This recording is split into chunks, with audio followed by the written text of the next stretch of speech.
You're listening and watching to a very special podcast. Hello, everyone.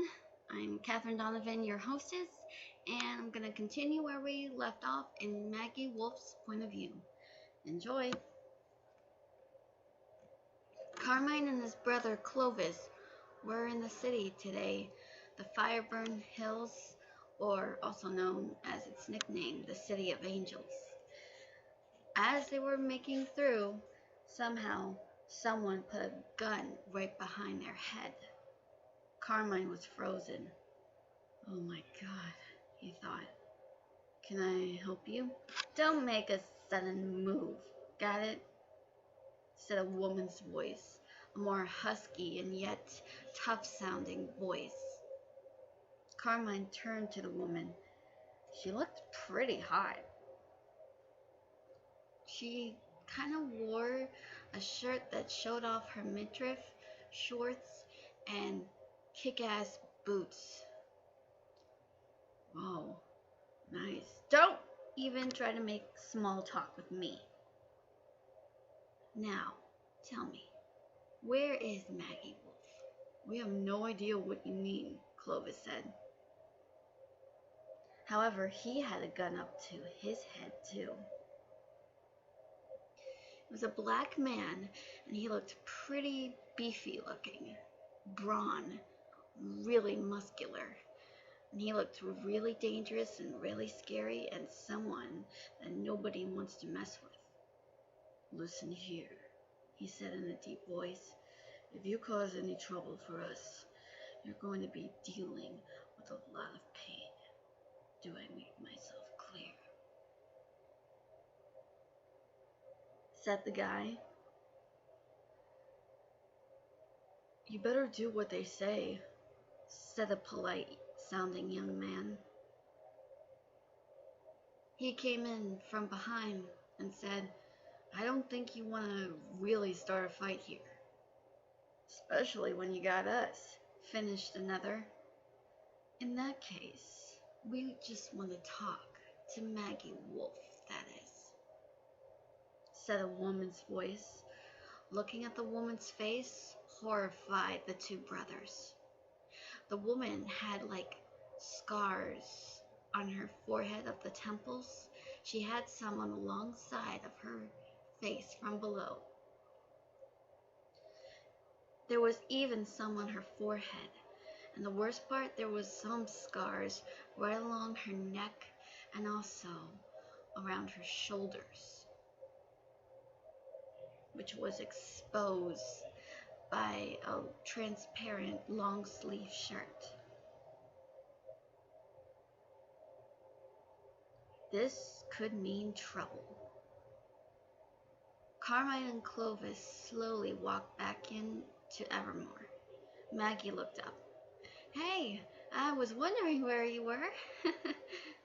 Hey, what's wrong with you guys? Why do you look so nervous? Somebody wants to talk to you, Carmine said in a low tone. What do you mean? Maggie said, just go out there. Please. Maggie went out, and there she saw these same people. Well, hello, Maggie. It's a pleasure to see you. Do I know you? Maggie said, No, but we know you. You must be the daughter of Rugaru Wolfe, am I right? The woman said. Maggie was getting the creeps. Okay. Did I do something wrong here? I know I'm half manifestation, but I know maybe I did something. Oh no, you did nothing wrong. We just wanted to talk to you about something. Something very important. I believe your life is in danger. Everything else is going to be tarnished. Unless you trust us, perhaps maybe we can help you. Look, I love to stay and chit-chat, but you know, I gotta do some work, and then later I have to go see my mother, alright? Maggie said, in that case, I think I'm gonna have to point something out. Your mother has been kidnapped, said the woman. Maggie stopped in her tracks. What? What the hell are you talking about? She demanded. You heard her, said the other sexy gunslinging woman. Your mama had been kidnapped by Rugaru. So we're here to save your ass from getting yourself killed by him. Oh my god. My dad has her, doesn't he? Maggie said. Correct? You're not so dumb after all. Oh, you really think I'm stupid? Wow, I am really offended by that. No, that's not what I mean. I just thought you'd have something more like revenge before reason. That's all that matters to me, but you're nothing like that. But listen, we're going to help you out. It looks like there's going to be some sort of participation going on in the Fireburn Hills, also known as the City of Angels, which is the heart of the Fireburn Hills. I see. Yes. You think you can handle it? Sure, why not? Maggie said. But before I agree to help you out, I think I'm gonna need some names. If I'm going to let you help me out, then perhaps I'm gonna have to know your name. Maggie said. I'm glad you asked, the woman said. I am Blanca Rosa York. I think you might know Frigga. Frigga Finn. How do you know her? Why, she's my niece. What, you didn't know that? Said Blanca Rosa. Maggie was stunned. Oh, snap. Blanca Rosa. Oh my god. You're actually the Blanca Rosa, the White Rose hooker. My mom was good friends with you. That's right. What happened to you? Maggie said, reaching over to try and touch the scars, but Blanca Rosa took a step back. I wouldn't touch these if I were you. I bet the children would be very upset about that too if they had their scars touched. What are you talking about? Maggie said. I don't think Helda never told you. She never liked being touched. The scars on her back. She never showed them to me.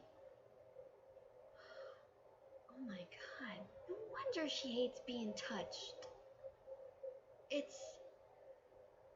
Yes, Nevermore has treated children as if they were punished. They treated them in the most ridiculous ways. Either one reaction of emotion.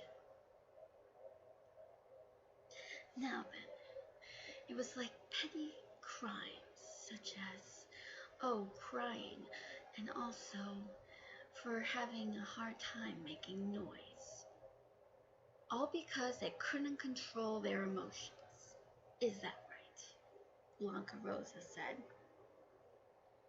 Miss York, please, the young man said, the one that was trying to reason the brothers earlier. Maggie, I want you to meet Aiden Myrtle. Aiden Myrtle has seemed to wanting to keep the peace, so I advise you to make sure Mr. Myrtle here won't have to see you put up with violence.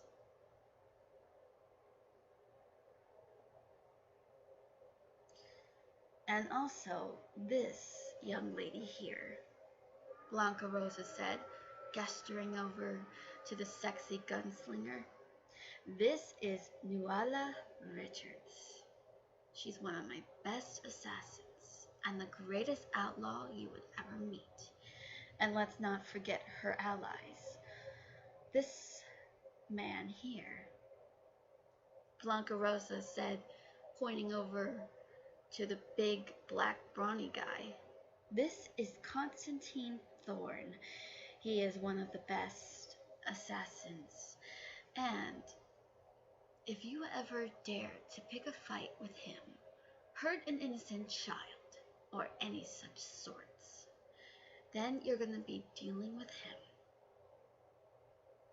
And here's one of the best hackers, Blanca Rosa said, introducing the other guy from earlier that the brothers had to confront. This is Fiatra Wilfred.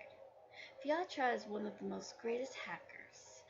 He's very level-headed and is aware of how dirty, filthy, but yet glorious life can be.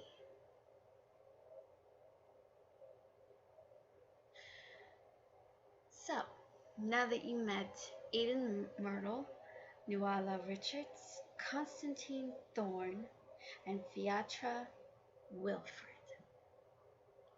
and I, Blanca Rosa York, am their leader, said Blanca Rosa. Maggie nodded. Good. What do you call yourselves? Maggie said. Baccara. I'm sure you might have heard of that. No. Is it a drink? No, it's not a drink. It means black rose. Ah, black rose. You guys want to taint evil with your own evil hands. Pay evil unto evil. Is that right? Maggie said. All of a sudden, Blanca Rosa chuckled a bit. You're good. Now then, let's see if maybe you can get to know some people. I have some anti-terrorists, some good brutes who are really up for a good fight against enemies. And of course, I got some pretty good people here that are really talented fighters and can really kick ass. So, what do you say? Maggie said. That's wonderful. But you know, I have to make sure they get in on the lowdown that's going to happen at Fireburn Hills. Something big is going to happen. Oh, don't worry. We know how to handle big things, Maggie said. But do we have a deal? She said. Blanca Rosa looked at her, gave her a smile, and took her hand, shaking it. Deal. And so it begins. Sorry about the pronunciation, guys. Whew. So yeah, Baccara. It actually means black rose. Look it up. I can't forget which language. Maybe Latin? Silly me. Anyways, thank you so much for listening and watching. I will see you all next time. I'm Catherine Donovan. See you later. Bye-bye.